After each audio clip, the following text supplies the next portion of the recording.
x2 and then plus beta 3 x3 plus x7 or maybe beta, and we can have like beta 4 x4 for example, right? You're right. So the model 1, so the first model here and the second model, so the first model here is a nested version of the second, it is nested in the second model, right? The first model is nested in the second model. And if we want to test whether the first model is specified or not, we will run the second model and we check whether these equal to 0 or not, right? Alright? So if we got here beta 3 and beta 4, we're going to run the ACT test.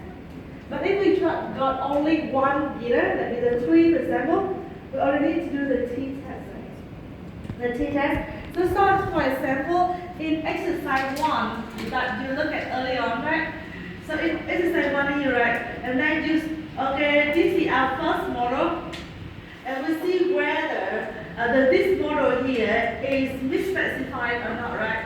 We include these two variables in. Okay, so these two variables here, right? And we're going to check whether they are equal to 0 or not.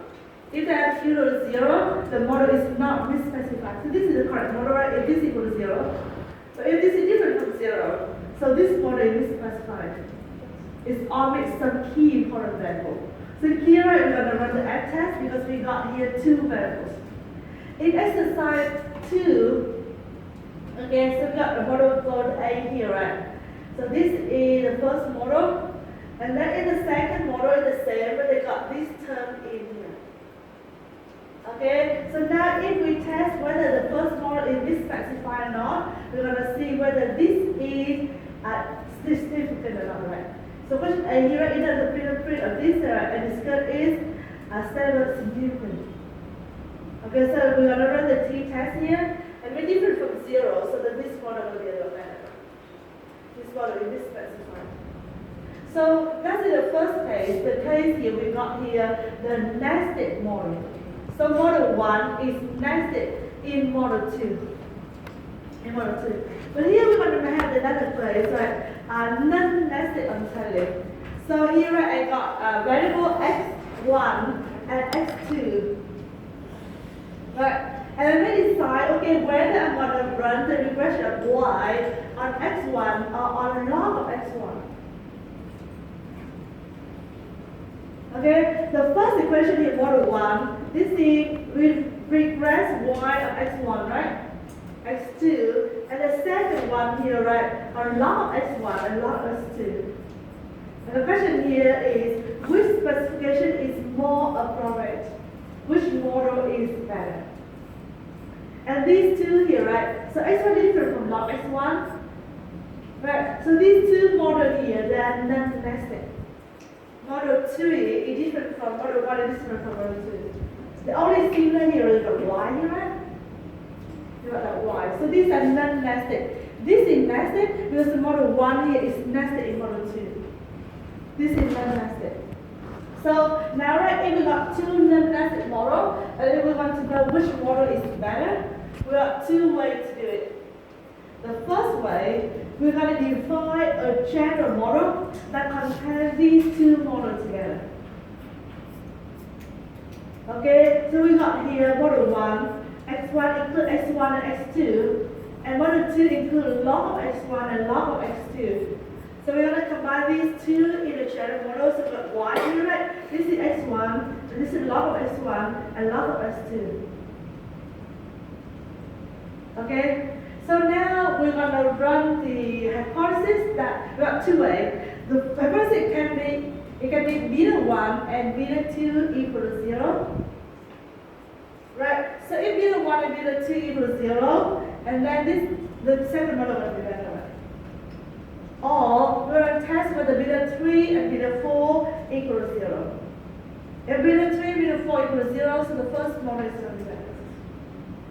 Okay, so here, okay, you can say, you put all together, And then we'll test whether, okay, this pair here, V1, V2, V1 is equal to 0 or not, or V3 and V4 here equal to 0 or not. Equal to 0 or not. Okay, so this discussion, right, it can always be done. But then clearly did not emerge. Sometimes you may have the situation that, I mean, they're all significant. Yeah, so you test the hypothesis that beta 1 and beta 2 is different from 0 or not, right? And you say they're different from 0. And then you got beta 2 and beta 4 different from 0 or not, right? And they're all different from 0. So in that case, right, you can say which model is better. Maybe they are all wrong. Okay? This will be something else. Ở đây thì ta có model 1 và model 2 đúng không? Model 1 là chạy bình thường, model 2 là chạy trên lót đúng không? Thế thì nếu như chẳng hạn như các bạn bỏ vào cái channel model này, các bạn sẽ có những cái case sau. Case thứ nhất là beta 1 bằng 0, beta 2 bằng 0. Hai cái này khác không? Như vậy phương trình model nào tốt hơn? Chúng ta sẽ có những cái scenario sau đúng không? Đúng không? Scenario thứ nhất, đúng không? Là beta 1 equal to beta 2 equal to 0 and beta 3 and beta 4 is different from 0, right? Nên chúng ta chọn mô hình gì? Mô hình thứ hai đúng không? Hay là chúng ta có cái trường hợp là beta 1, beta 2 different from 0 and then beta 4, beta 3 equal to 0. Now we choose model 1, right? Right? So then we got here, right? Beta 1, beta 2 equal to 0 and then beta 3, beta 4 equal also 0. So none of those significant. Or they can be both. So they also got meanings here. So you take the that and you take the log, they're all significant. Yeah, we have that situation, right? So these two models, none of them very accurate. They lack of something. Okay, so again, right, this is one way that you can work with this. So do a channel model. Do a channel model. So this is the first method. The second method here, oh, we do not have it here. The second method, what they're gonna do here is, okay, you can, for example, run the first regression. Okay, so you run the first model, and after you run the first model, you can get y hat.